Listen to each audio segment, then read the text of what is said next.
Joining us now from the Tulsa Golden Hurricane, the women's head basketball coach, Matilda Mossman. Good to see you again. Thank you. Everything good?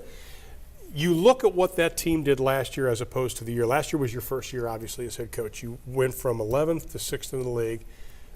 Just from a mental standpoint, what did that do to the players to realize that, okay, we're on the right track here? Well, I think the first thing is those players bought into what we wanted them to do. And I don't think that was anything that we could have counted on. But fortunately, we inherited a group of good kids who wanted to be successful, who wanted to be coached, who wanted to be motivated, and they allowed us to do that. And so I think that's first and foremost. And the fact that we were able to take those kids and start out being picked 11th in the league, and for us to actually finish 6th. And we were really only one game out of 3rd. So, you know, you look at that jump, and that would have been tremendous if we could have had that one win somewhere else and been able to finish 3rd. So I think now going into this year, it gives us a certain level of anticipation, a certain level of confidence in that. If we can make that kind of jump in our first year with a new staff, and now we've got a group of freshmen who were highly touted coming in, what kind of jump can we make now when we're picked 6th, and now can we be one of those top 2 teams in the league? One of the things you and I talked last year when we were doing the media day was you getting back into this level of coaching. What did you learn last year? I learned that kids haven't changed that much. They really haven't. Really? They maybe the way they communicate is different. You know, because of social media. That's the biggest change. You know, now you can send out a text message and tell 12 people at once what you want instead of making 12 phone calls. That was a big difference. But kids are the same. You know, they want to know that you care about them. They want to be coached. They want things to be structured. I still think they want discipline. It's just like kids 20 years ago. It's just that they operate at a higher level technology-wise and you know, socially than we did 20 years ago. Talia Mayberry, obviously her dad, Lee Mayberry. Talia has a chance to do something that a lot of people haven't done as far as her scoring is concerned. How special of a player is she? She's truly special. She came in, you know, obviously we didn't recruit her, but we're very happy that she's at Tulsa. She came in as a freshman, started from day one. I think has started every game of her career. And I feel bad for Talia because of all the work that she's put in, she hasn't been on winning teams.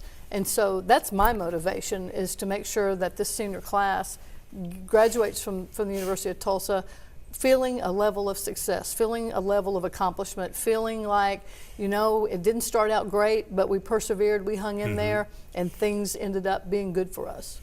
Mariah Turner, then. You have a youngster that comes in and obviously plays quite well last season. So you've got a nice combination of the veteran, but young players that are still coming in and meshing together. And it's interesting because I've known Mariah since she was about probably 3rd or 4th grade. Oh, really? I actually coached her older sister Chelsea in high Down in school Norman? for a year in Norman. Okay. Even though Mariah went to the other high school, I treat them both equally now. There you go. Okay, I didn't back then, but you know, I've known Mariah for a long time, known her family, comes from a great family, a great background, and you know, as she's playing at the rival school there in town, there was always this feeling of, wow, I'd love to coach that kid because she's got such great potential and great talent.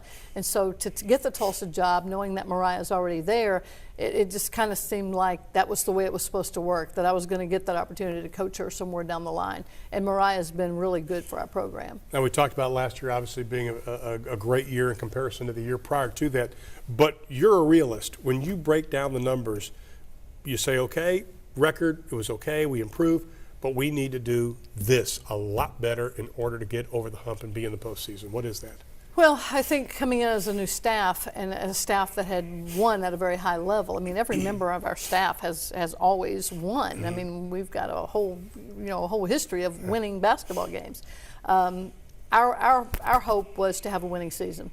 It was a little bit of a dagger that we didn't have a winning season, even though everyone around us said, "You're having a great year. You know, what a great jump!" But we still didn't have a winning season. Right. And you know, so now moving forward, we don't want to ever have a losing season again. We've had that one. Hopefully we can move on.